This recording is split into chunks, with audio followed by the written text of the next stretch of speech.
The passengers in the train car were suddenly stunned by the scene unfolding before their eyes. The baby in the woman's arms cried out just once, making everyone tense up. A burly man, frightened, quickly stood up and snatched the baby directly from the mother's arms, intending to throw the child out of the car. Even more bizarrely, when the others witnessed this, they did not stop the man's actions. Instead, they held back the child's mother. Finally, the woman said that she and the child would get off together. Only then did they return the child to her. They immediately opened the door and forced the mother and child off. At this point, the mother, clutching her baby, was utterly terrified. She could only pray that the child would not make another sound. Her eyes stared straight ahead, seemingly afraid of something. Eventually, under everyone's gaze, the woman gradually vanished from their sight, walking into the endless darkness. Even her breathing had to be cautious. However, just then, the baby's pacifier suddenly fell to the ground. The next second, a horrifying thing happened. Terrifying screams echoed from the tunnel, scaring the woman into running back with all her might. But it was too late.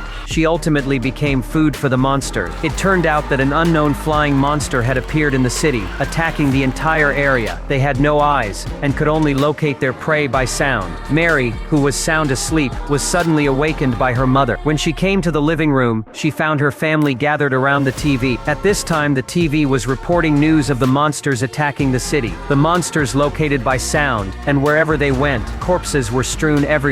Citizens were reminded not to make a sound, and to keep doors and windows tightly shut. This immediately plunged everyone into panic. Mary's uncle suggested that they could not sit and wait in the house, as they might end up trapped in the room. They had to leave the city immediately. So the family got in their car, preparing to escape. As they drove on the highway, they were shocked to find countless terrifying monster birds hovering in the sky, and the city had already turned into a living hell. The family kept driving towards the outskirts, but soon discovered that the road ahead was blocked. With no choice, Mark had to change routes, and decided to take a mountain road. Unexpectedly, halfway through, a group of mountain people suddenly popped out, scaring the driver into sharply turning the steering wheel, causing the car to lose control and roll down the hillside. Mark and his wife hurried out of the car to check and found that the vehicle was severely damaged. Mark's brother was also stuck in the car, and couldn't move. Mark's wife wanted to call for help, but how could there be any rescue at the end of the world? Left with no other option, Mark could only try to pry the door open with a crowbar, but the severely damaged door wouldn't budge at all. Trapped in the car, Mark's brother, not wanting to burden the family, told Mark to leave with his loved ones and not worry about him. Due to the urgency of the situation, Mark could only think of settling his wife and child first, then coming back to rescue his brother. But as soon as they got in the car, they noticed something was wrong because the dog inside kept barking non-stop. The clever Mary seemed to sense something and immediately told her father to shut off the engine.